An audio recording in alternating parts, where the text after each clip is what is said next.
Ladies and gentlemen, welcome to Fuente and Meerapfel present The Professor. Hello, everybody. Hello. What's happening? What's happening, everybody? Nice to have you. We hope everybody's doing well out there. Today we have a very special guest of honor. No need for presentation because everybody knows him. He is a gentleman. He is a master cigar maker. He is a hell of a musician. Ladies and gentlemen, Mr. Abe Flores. Abe, how you doing, brother? I'm doing great, Jeremy. Thank you for having me today. Thank you for you guys for inviting me. It's a great show. I've been watching it. I'm very excited to be on the show and talk about cigars and maybe a little bit of music. Well, if you're excited to be on the show, you have no idea how excited we are to have you on the show, Abe. But in the meantime, today's topic, Mr. Professor, please enlighten us. Yes, good to see Abe. Abe's old friend. He's one of the nice guys out there. Today we're going to talk about molds. And there's two train of thoughts on the molds. There's a lot of people who like the plastic molds. There's a lot of people who like the wooden molds. What I've been going through factories and asking a lot of people who are factory owners, bunchers, people who work on the floor is different opinion on the molds. There's a lot of people that will say they like more the wooden molds because the wooden mold absorbs more the humidity. I personally think I like more the plastic molds because I think with the plastic molds, I think the cigars they're finished a little bit better. But with anybody you talk to, it doesn't matter if they use plastic or they use wooden molds. At the end of the day, I would say the majority of all cigars look beautiful. They're well bunched, they're well rolled, they're well aged and all that. But people always talk about molds. So I think that Abe could enlighten us about what he thinks about plastic or what he thinks about wooden. Well, the thing is, I use mostly in my factory plastic molds. If it's a parejo, we're talking about straight cigars. All my straight cigars are plastic molds. I mean, from 50, 52, 6x60s. They're pretty much plastic molds because those are the molds that we use all the time. They're the higher production. We do a lot of Robustos, a lot of Toro, a lot of 6x60s, and they last longer. But for my shaped cigars, for my figurados, I use more wood molds because I think it's a lot more forgiving.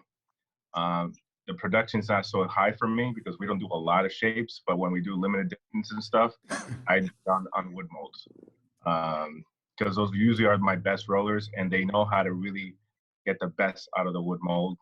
And again, a wood mold is a lot more forgiving than a plastic mold. And they can, I don't know, it absorbs more of the humidity, the shape. And if you're not doing a large production, it works out better. That's just my idea. My train of thought, my feeling about it. I could be wrong. Fuente runs a bigger factory and Jose has been around a lot longer than me, so I don't know. This is how I feel.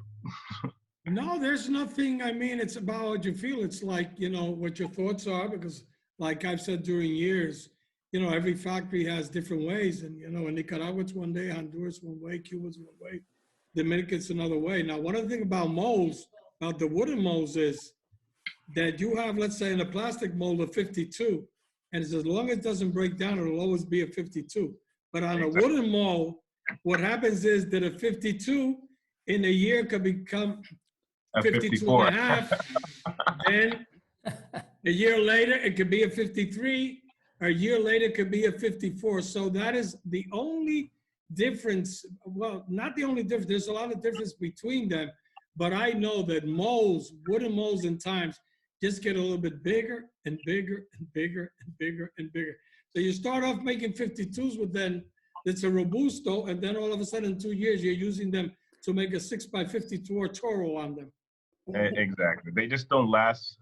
If you're doing a lot of production with the same 30 pair, I mean, we use every roller of mine. We give them about 30 molds for us to be able to do, for them to do, not to rush their process, and for them to do at least 300 cigars a day, 300 or 400 cigars a day.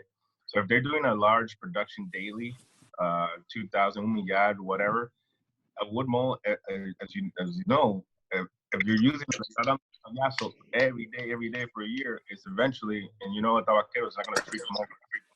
Eventually, it's going to deteriorate. You know, so a plastic mold will last a lot longer than a wood mold. Yes, if you're only doing 100 cigars a day, wood mold will last you a long time. But if you're doing over 200, 300 cigars, 400 cigars a day, a wood mold is not going to last that long.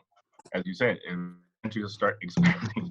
You start getting a 53 after a year, 54, and it's, you know, then you have to throw it away. So, I mean, I have old wood molds that I back 15 years ago that I pretty much, I think they were 52s, and I use them for 56 now, I think.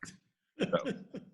Unbelievable. Ladies and gentlemen, this is why you got to log on. This is why you got to stay tuned, because at the end of the day, there is nowhere you're going to see people within the industry discussing things going on behind the scenes, nowhere other than at Meet the Professor. Mr. Carlos Fuente, I see you're logged on. How you doing? Hey.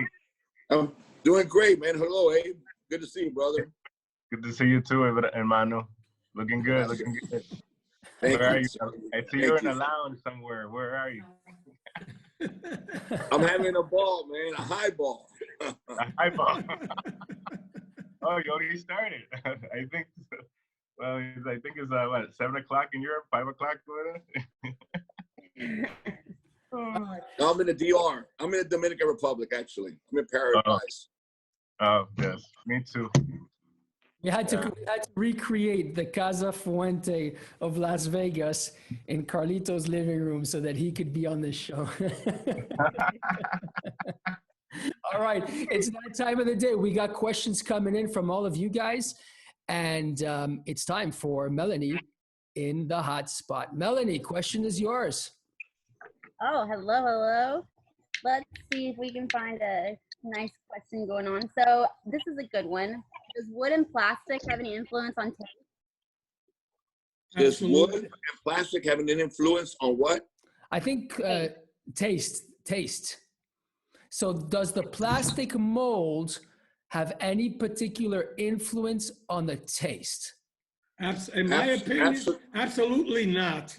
I don't know what Carlito says. No, I'm gonna reconfirm that, but fiercely, absolutely not. All the contrary. The new molds have been the savior of the industry. There would not have been a cigar boom if it wasn't for a gentleman named Barry Herbst, who started developing these new molds made out of polymer. Another thing very important, we use Cameroon wrapper. A lot of people use Cameroon wrapper, or other people used to use Cameroon wrapper. Now they're using wrappers grown in other countries that they claim are Cameroon, which is not Cameroon. And you can tell the minute you put it in your mouth, you know it's not Cameroon. Because if it's not Meerapfel, it's not Cameroon. Okay. This is very important. This is very important that people to realize. We used to have a lot of problems in the entire industry of cigars. As you started smoking them, they would crack and they would unravel. We added more humidity, thinking it was humidity. We used to use only wooden molds, but wood has pores and the tobacco has natural oils. When you press the cigar, after a certain amount of time, you got to rotate it one corner, turn, you press it again. Those oils from the binder start accumulating in the wood. And when you take the cigar out, sometimes it snags and it pulls, and you create a micro fracture in the binder. You don't see it. But when you wrap it around with a delicate wrapper, as the cigar starts smoking, starts expanding, that binder that has been cracked because the wood picks up the oils and it absorbs it and it sticks to the tobacco. You crack your binder, that starts expanding, and your wrapper is so thin and delicate that it cracks and it unravels. The moment that we change to the molds, even though they cost 3 times, 4 times as much, the moment we change the polymer, that situation, that completely stops. So when you look at it, I would never ever go back to a wooden mold if I had a choice. Never. Yeah, but Carlito, what you said exactly, like it costs 4 times as much or 3 or 4 times as much, but they last a lot longer than wood molds. We were talking about that earlier. Well, the problem with wood molds, if you're using it on a big production scale like us, after a year, they start expanding. They start going from 52 to 53. They don't last as long. A plastic mold, if you're a factory, is a better investment for the long term. Absolutely, no question about it. Absolutely true. Absolutely. Well, you guys have answered about 6 questions in one, because you've covered quite a bit of ground. Melanie, I'm looking at these questions at the same time as you, and it looks like Abe and Carlito, within 5 minutes, have answered about 6 people. That's when you put cigar manufacturers together. Exactly, and it shows all of you the value of logging onto this show and listening to all these specialists here, because they pull out 3 sentences and it answers about 6 months worth of your questions. But also they're all telling us where they are too. So you've got some love from Lebanon coming. So if you guys want to tell us where you're all located, that'd be cool to see where everybody is. Lebanon. So, Professor, back to you. So yes, talking about, I agree, what we said when we started the program about, the advantages and disadvantages of wooden mold, plastic molds, things like that. Everybody has a train of thought on that. But Carlito made a point that there's 2 wrappers that are very delicate, which is Cameroon, of course, when it's from Meerapfel, and of course, Connecticut, whether it's grown in Connecticut, USA, or Connecticut, Ecuador. It's a very, very delicate wrapper. So I've seen the majority of the companies really going a lot of changes when they went into the plastic molds. They're gonna last longer. I personally believe that the finish with a plastic mold is much better than on the wooden mold, but that's just my personal opinion on that. Carlito? I agree with you. If not, I wouldn't be investing so much money in all those molds. I definitely agree. No, the finish is cleaner. The heads are better. The wooden molds, the fins chip, you got to be repairing them. And every time you repair them, you alter, and some little bit they're being altered, the shape is being altered, and you get much more uniformity, and it's clean. It's clean. You get a wooden, you clean them. It's much cleaner. It doesn't pick up all the oils and all the tobacco dust that goes accumulating in the wooden molds. All right. Well, they have another question. It says, to check rolling, do you prefer wane wheels or half wheels or a draw tester? I personally don't understand the question. Okay. Of those 3, I prefer the female. I love it. All right, listen, we got some great questions coming in from a good friend of ours, all of ours actually, Joan Gallet. Joan, let me see if I can pull you in so you can ask this question live. All right, Joan, you are live. Ask your question, buddy. Hello, gentlemen. Nice to see you all. One question. Carlito, are you using the plastic molds also on the Hemingway series? Because there was a big heritage on that series. You told in Dortmund where you found the molds. So are you now using plastic? Or will you, Jeremiah, will you repeat the question? Because I'm having difficulty and I don't want to answer the wrong. Of course. Please. Johan is asking us on the Hemingway series, do you also use the special what is it, polycarbonate? It's a special form of resin, right? Polymer, yes, yes. It's a special polymer. Do you also use a special polymer, the high-tech polymer molds on the Hemingway series? We use that mold for the last 25 years on every single cigar we make. We have never used wood again. And I refuse to go back to wood unless it's absolutely necessary. Thank you for answering. All right, Johan, you keep those questions coming and make sure you stay tuned. Let me add something to that, if I may, please. If it wasn't for those molds, there would never been an increase in production of Hemingway. We only had a few cigar makers because no one were making the wooden molds that were made of shape. And it was with this new creation, these new molds, that we were able to make shaped cigars. And that's the main reason why so many people today are making so many interesting shapes and so forth, because of the new molds. And they definitely give you a cleaner finish, in my personal belief, on a finished cigar. All right. Well, there you go, my friends. I think you got the answer right from the mouth of the master. We got a question coming in here from Darcy Rowan. Darcy, you're live.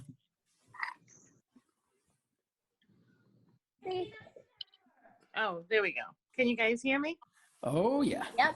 Oh, okay, good. How you doing, Darcy? Hi. I thought I heard someone say, maybe I'm mistaken, but that sometimes the Cameroon wrapper might not actually be Cameroon. And, because I love a Cameroon, and I just wonder if there's a way that I can detect whether I'm actually smoking what it says it's supposed to be.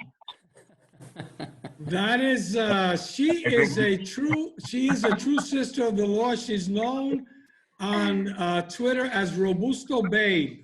All right. So, let me tell you something. She just became my best friend.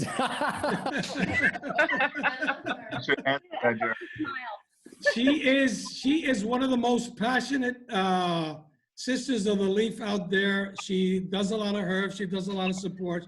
She goes to an event, and this is an answer that, and by the way, you get a big salute, big hug from my wife, Emma, that adores her. But going to that, I think this is something interesting that the three of us will go into that. Darcy, that's been a question that's been asked to all three of us for years. And people have to understand, if it's not grown in Cameroon, it is not a Cameroon wrapper. It has to be grown in Cameroon in Africa.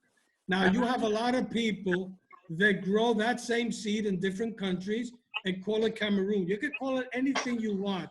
And like I've said before, I'm not saying this because I'm working now with Fuente, because anybody who's been to my seminars in the last 20 years have heard me say, what is the best wrapper in the world? My opinion, it's Cameroon.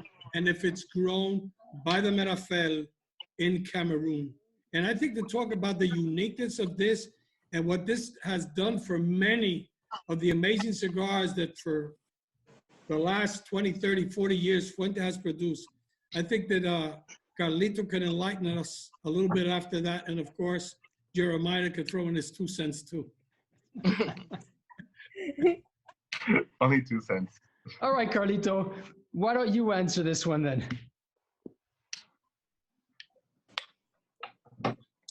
As long as she's enjoying the cigar that she's now smoking, I would suggest for her to continue to enjoy it. Everybody has personal taste. I agree with the professor. If it's not grown in Africa, it's not true Cameroon. But also, I also understand that people have different tastes, and regardless what cigar or what country it's grown in, enjoy what you like. Agreed. That's great.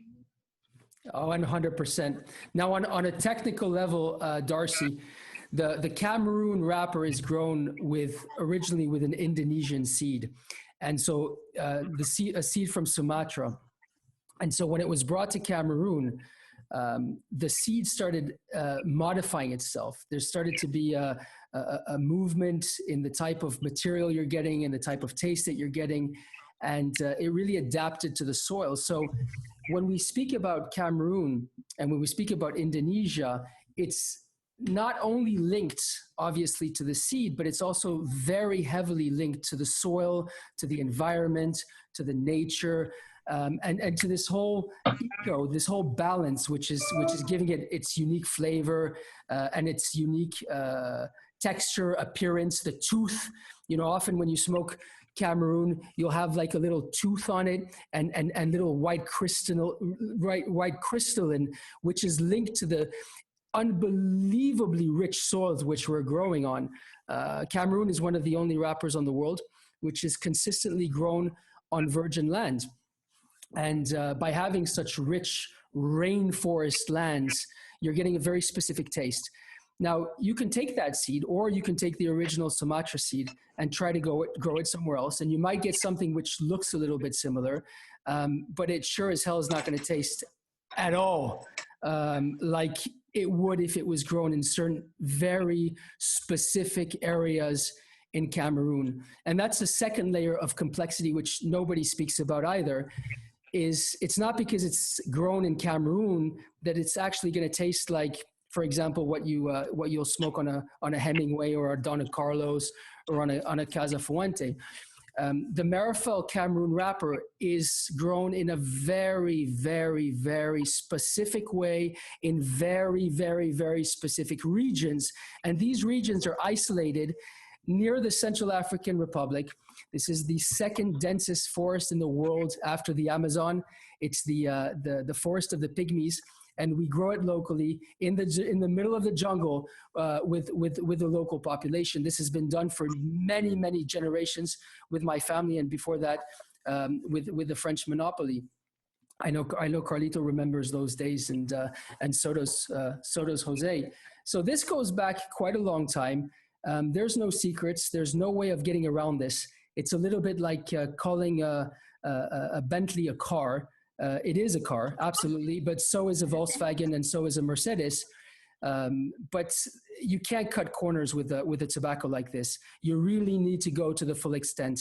It's a very difficult tobacco to work with. It's an insanely expensive tobacco to work with, but it's also a unique tobacco. And if you're willing to make that kind of investment and that type of sacrifice as a manufacturer, then you're also willing and able to bring a cigar like Carlito, for example, in many, many, many of his masterpieces. Carlito? I totally agree with you. Absolutely. It's unique. It's something that I truly believe in. I have all my life. It's part of my upbringing. And it was my father's favorite wrapper. My father, that was on his favorite cigar. And he always told me it's the best wrapper in the world. And that's what he believed in. And that's the way I was taught. And I think it's very unique. It's very special. And it's been a very, very important part of our entire history in our family. Since after the embargo. After the embargo, all the great cigars that Havana wrapper was not available, a lot of them switched to Cameroon. And to me, there's no wrapper with the taste that Cameroon has, the combustion, and it's a wrapper that blends well with just about anything you do. Anything you add Cameroon to really adds a very nice spice, sweetness, just earthiness. It's almost like a wildlife kind of feel. It's that wildlife, and I think it's like what you mentioned. You related to the environment, the soil. It's more than just the origin. It's just everything around it. It's the culture. It's wild. It's alive. It's the rainforest. And when you enjoy a cigar, a lot has to do is origin. You know what you contemplate what you're enjoying and where it comes from, and it almost takes you there in a journey. And that's what's so special about Cameroon. It is the most unique wrapper in the world right now. And I'm just very fortunate that you've worked so hard. You kept your family legacy. You go back generations, and I know the sacrifice that this has brought upon yourself and your entire family to keep the legacy going and to be able to deliver what I consider the finest wrapper in the world. Whoa, well, Wow. Darcy, you've managed to achieve something incredible today because this is the first time in my entire life and career that I've spoken about this live on anywhere. So, Melanie, please get Darcy's details. I'd like to send her a personal note. Darcy, thank you very much for provoking this. This was a special moment for myself, for my family, and hearing Carlito speak about Cameroon in this way, it means a lot to me and to a lot of people. Oh, thank you. Yes. Thank you, guys.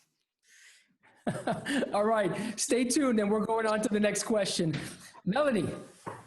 Yeah, so this was interesting. I don't know if you answered this, Carlito, but do you fermentate the Cameroon tobacco before you ship it to the DR in the Cameroon?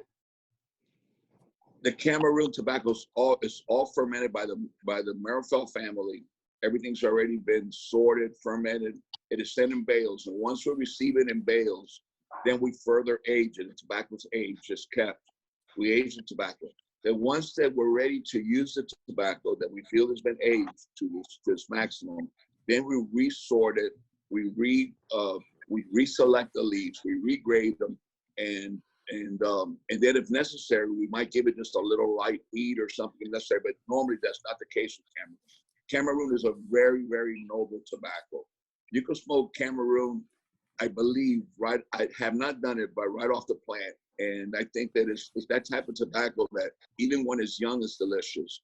It's a very, very noble tobacco. And even at an early age, it shows it's really a thoroughbred. It's something that is very special that you don't find with other seeds and you don't find with other oranges.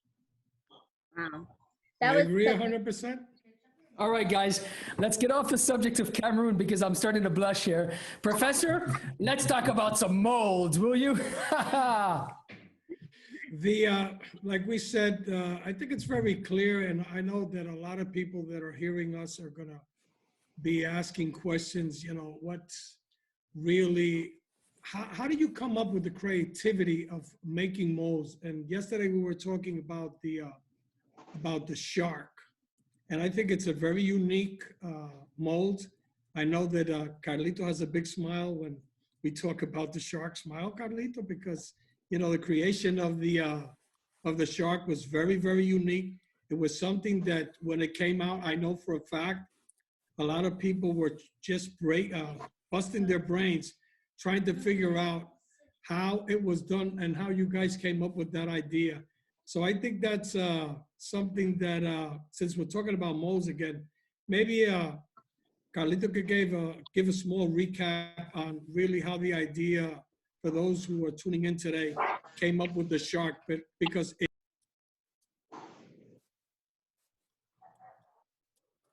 I lost you. I still haven't figured it out about the shark, the 77. I mean, that's a very unique mold. That was my first Fuente. Wow. I'm honored. No, it's every shape is something that is an inspiration. We have Abe as our guest of honor, and he's an artist, and he understands better than anything. Sometimes, years could go by and nothing happens, and all of a sudden, in the middle of the night, to me, it's happened in my most stressful times. When I look back, you don't think about it at the moment, but when I look back in the history of my life and the different shapes, sizes, things, brands that I've created, they come during the most difficult times and during the most critical crisis in my life. Times when I don't sleep and I'm just thinking, and it's something that's in me. I've gone years without not doing anything new. Now I feel like I'm reborn. Maybe it's because I'm locked up and I'm bouncing off the walls and everything. But I got about 20 new ideas in my mind, and then I just can't wait to get to the laboratory, the toy maker's dungeon, and start putting these ideas together. It's round to square. I've always saw people pressing cigars, but and we press cigars also. And when you press a cigar, you have to leave a certain condition. And I always thought to myself, instead of leaving that soft, that condition where you could press it, what if you actually make a cigar that you fill it and the cigar maker fills it completely in his hand. You make it this way, and you put it in a mold this way, and it's not pressed. And that's where the idea came out. Thinking always, I believe that you see a door at the end of a long hallway, and curiosity takes you to open that door. And you probably thought you never were able to open that door, but once you open that door, you notice there's another hallway and there's another door. And this has been my life, hallways and doors, just keep opening doors. And every time that you look back and you achieve something, you always find there's something else that has to be improved, or there's something else that can be done. And as cigar manufacturers, Abe will tell you better than anyone. I mean, it's not about some cigars. It's about bringing excitement to the market, sharing our love. And as an artist, and Abe will tell you, as an artist, what you want to do is want to please your audience. And your biggest satisfaction are the applause. And the applause is when somebody really appreciates the sacrifice, the hard work, and something creative that you bring to market. And that's what motivates me. Well, you're creating people's lives as they sit there and smoke a cigar and enjoy a moment, a time. Wow. Memories. This is unbelievable what's happening. But ladies and gentlemen, now it's time to give the spotlight to our guest of honor, Mr. Abe. This is what I've been waiting for. This is why I woke up today. This is why I woke up. I was all night watching Netflix, all night. And I woke up just to see this great entertainer. That's why I'm here. All right. Well, now wait. And normally his ticket prices are so high to come to see him that I'm not able to go. I want to see him now live and free. What? Well, for you, audience, for you, our friends, for you, everybody who's connected live today, ladies and gentlemen, Mr. Abe Flores. Abe, tell us about yourself and do your thing, brother. All right. Well, no, I'm Abe Flores. If some of you guys don't know me, I've produced a cigar called PDR Cigars. I started about 15 years ago, 16 years ago now. Years are flying by. But before that, I always played music. So for me, even when I came to the United States, I played the cello and an upright bass, and I did orchestra, and I always did art and music and all that. And then I got started making cigars.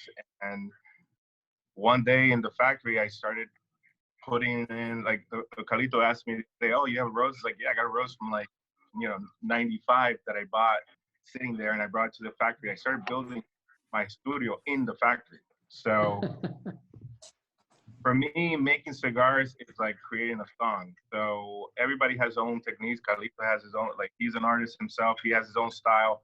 Every musician, every cook has his own way of doing things. For me, making a cigar is like writing a song. And as Carlito said, we feel enjoyment when we perform. And our performance is putting the cigar out there and getting the reaction from people when they experience our art, our painting, our music, our design. That's what we put out there. So for me, when I create a cigar, it's like creating a song. So I look at the filler as like the drums. Binder is the bass that puts it all together. So you get that rhythm section going. And then the rapper it's like the vocalist, the guitar, the melody that puts the whole song together. So as you smoke a cigar, it just takes you on a trip. So you have the verses, the chorus, the breakdowns, the parts when it slows down, the parts when it just picks up. That's the ride the cigar takes you. And that's pretty much, it's like a song. So I really marry together my art, my love of music, and my love of tobacco. So that's a little bit about me. I'm a bass player. So I play a little bit of piano, but mostly I started playing bass guitar. So I think earlier I showed you one of my basses. This is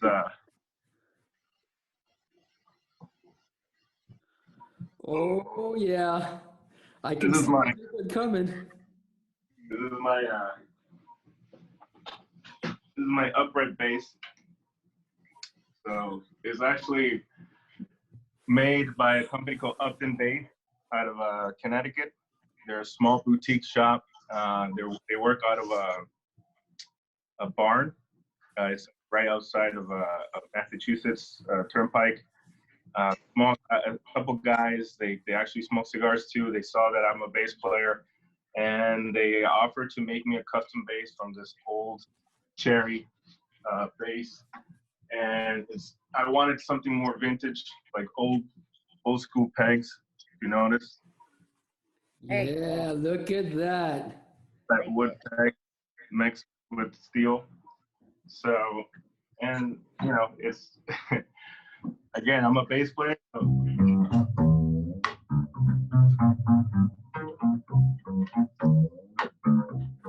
Ooh, yeah.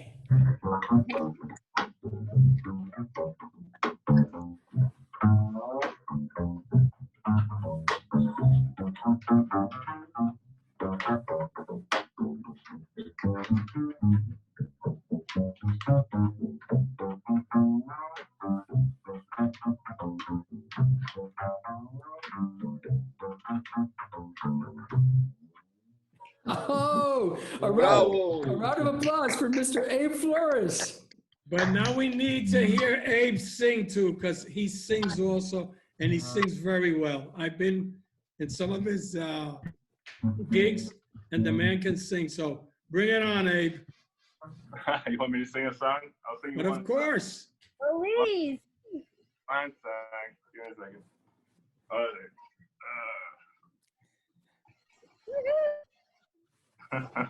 This is fantastic. Ladies and gentlemen, this is a testimony to what Carlito has said for the past, well, my whole life. This is not about cigars. This is about people. This is about magic. This is about love. This is about bringing people together. And if this doesn't prove it to you, nothing proves it to you. Abe, bring it on, brother. I got a mic. Can you hear me? Yeah. I'm just gonna sing that Bill Withers song that I sang you guys earlier. So, ain't no sunshine when she's gone, and I won't when she's away. Ain't no sunshine when she's gone, always for too long. Anytime she goes away. Woohoo! If this time she's gonna stay, I wonder if this time she's gonna wait. Ain't no sunshine when she's gone, always for too long. Anytime she goes away. I know.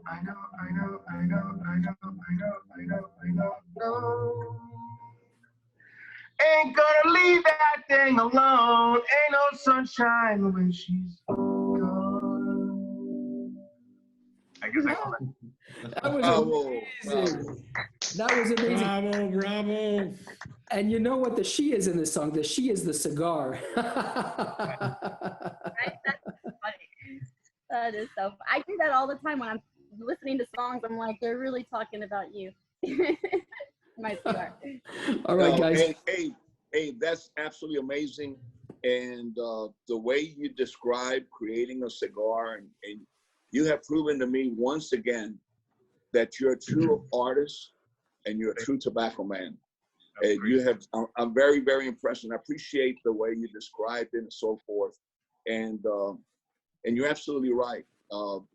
These are things you don't learn in books. These are things that are born from within, and you have the magic that it takes to make it happen.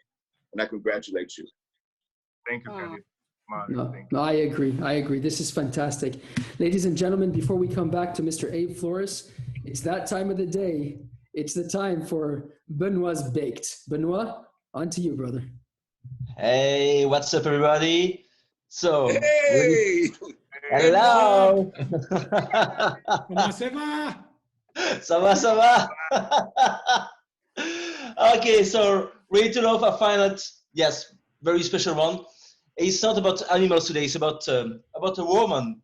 A woman worked into a pharmacy and told the pharmacist that she needed some cyanide Je le dis bien, Jérémia? Cyanide? Cyanide.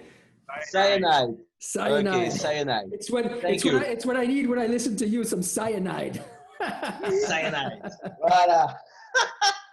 So the pharmacist said, why in the world do you need cyanide? So the woman then explained she needed to poison her husband. So the pharmacist's eyes got big and he said, Lord, have mercy. I can give you cyanide to kill your husband. That's against the law. I will lose my license. They will throw you and me in jail. So just leave, please, and forget you ever came in here before I call the police. So the woman reached into her purse and put out a picture of her husband in bed with the pharmacist's wife. So the pharmacist looked at the picture and replied, well, no, you didn't tell me you had a prescription.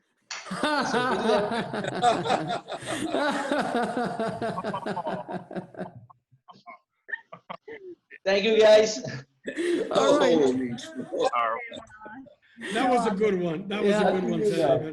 All right, I think we should open a bottle of champagne because this was the best one yet, my friends. All right, Melanie, we got any questions coming in on the Melanie's Bake side? Well, I do have a question that was asked earlier today, but maybe I don't know if this is it's on Abe, so maybe Abe can tell us. We were talking about fermentation. Well, Jose was talking about fermentation a couple other shows ago, and he thought maybe what they want to know what your fermentation process might be, or if it's different. Well, fermentation of the fillers, and well, I try to buy already the wrappers already fermented. Most of my fillers I either buy from Nicaragua or the Dominican Republic, grow locally, either in Navarrete or in Mao. And then when we get the fillers, what we do is we actually do a sorting of the filler, and we'll do pilones of just seco, viso, ligero, separate the tobacco. There's no real, everybody, the standard, I mean, you bring it up to 120, 120 degrees, you rotate it. There's really not a lot of, you have to put the right moisture, right humidity, do the pilones the right height to be able to take it to ferment it and cure it. And the biggest point for me is to get the flavor and to be able to get the tobacco to be able to burn right. And once that gets to that point, we devein it, we pack it, and we let it age for more time after that, another 6 months to a year, and then that's just me. I do buy a lot of filler just already pre-processed that has 3 years old, and then we blend between younger and older tobaccos. So I'm biggest Carlito that has probably inventory of 5-10 years tobacco. I try to stick within 3 to 5 years in fillers. Okay, I had one more just to bounce off that. Was they are Abe, what's the thing on cigar level that they expect from you? Say what again? The question is, what's the thing on cigar level we can expect from you? I don't understand the question. All right, you know what we're going to do? We are going to bring in Dimitri, who's asking that question, so Dimitri can clear that up. Dimitri, you're live, brother. Hi, guys. Hi, how are you doing? We're doing well, Dimitri. Good. All right, thanks. The question was actually, what is the next thing on cigar level, not on music level, that we can expect from you? What are you doing? What's the next thing you're doing? No. What's my next music? No, the next thing what's is, your next cigar? What's coming in next the future? cigar. What's your new plan for cigars? What's your new creativity? Dimitri, you're being naughty. You're asking questions you shouldn't ask. I don't know if Abe wants to answer this. Abe, you're free to answer this if you want. Well, it's hard to say right now. I mean, I had a lot of things that I was going to launch. I was going to launch a line called El Vignette. It's, really small batch runs. We were going to start with, 400 boxes and boxes of 10. I was going to try to pure tobaccos that were very well aged, and then just have like my 5 best rollers roll it, and wrap it with the cloth, and just make it more like a wine series, kind of like Cabernet, just like name it after like different type of I wines. like Rosés, I was going to do a champagne. Well, I got to be careful with the word champagne, but different. It was going to be based upon wines and eventually go into champagnes and stuff like that. But you know, now I don't know yet. We'll see after the coronavirus. You know, once again, that proves what I've always believed in. It takes an artist to be a great cigar maker. And I'm so happy that Abe is our special guest today, because he definitely illustrates that, and he's proven it once again. He's got the artistic mind always at work, always. That's beautiful. It really is. My compliments to you. No, 100%. And we see that a lot in the industry. People with a very connected, artistic values, a very developed emotional intelligence, which gets into the cigar industry, whether it's in the past 5 years, past 10 years, past 50 years, it doesn't matter. But it's that connected emotional intelligence which transpires in the magic of a cigar. And Abe is another wonderful example of that. Abe, we have a question coming in from Dallas. Let me see if I can pull Dallas in here. All right, Dallas, brother, you're on live. Ask your question to Abe. Yeah, hello, Jeremiah, Professor, everyone. So, Abe, my question to you is, what changed the trajectory of your life, so to speak, from music to cigars? Well, I grew up well, I was born in Queens, New York. I left when I was 2 years old to Dominican Republic. I lived in very near to Casa Chateau Fuente. I'm from Bonao. From Bonao. From an area called a little bit up front. Before Bonao, there's a river called Fula. I'm from that actually 400 tareas in that mountain. That's mine. Okay, So, I've been there. Yeah. So if you turn in there, everybody on the left hand side is all my cousins. All look like. As for Rosario Blanco, Abuelita, gordito. Yeah, he's not fat no more, but yeah, it's like, oh, you know. As for the fat one, that's yeah. We know him. So my grandfather's name was Abraham, and they used to call him Blanco.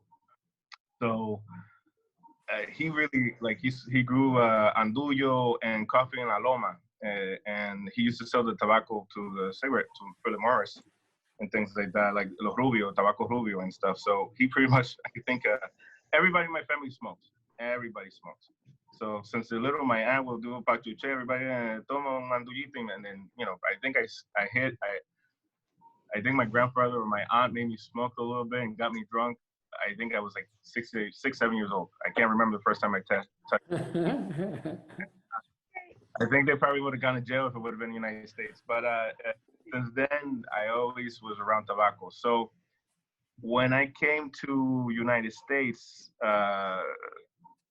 you know, when I was 13 years old, my parents was like, no farm, nothing, focus on trying to education, try to, you know, learn English well and go to school. I went to school in a place in Salem, Massachusetts, where the Witches are, small town.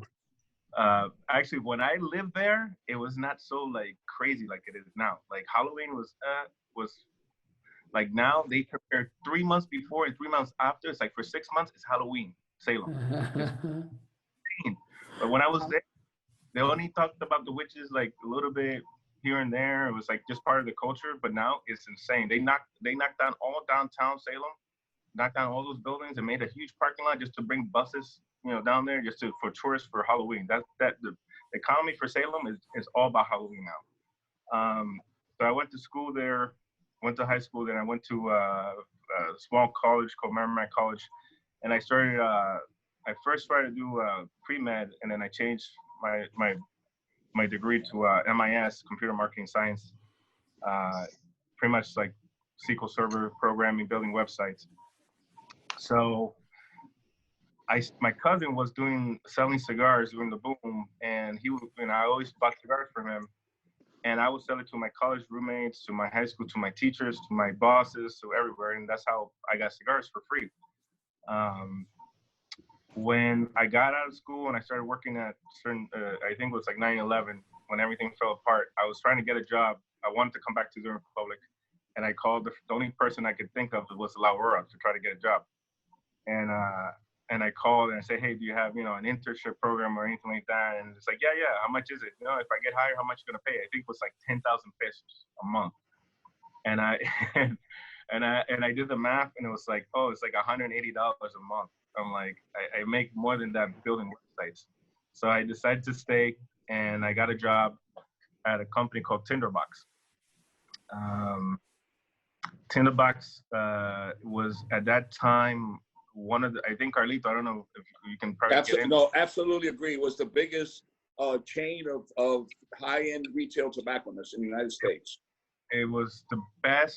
They were like the only ones that did it back then. They had, when a Tinderbox came in, when at the show, RTDA, they had like 400, 500 retailers. If you got into the Tinderbox chain, you had full distribution. I mean, you killed it with Tinderbox.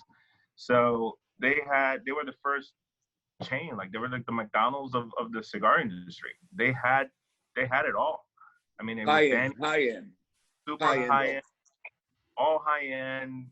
Even the you go in there, they were the first gifts, the shaving creams. Like you could never find that stuff back like CVS. Now you can find it because it's tan moderno now. You can find all the men's stuff now, but you couldn't find that stuff before. You only found it at Tinderboxes.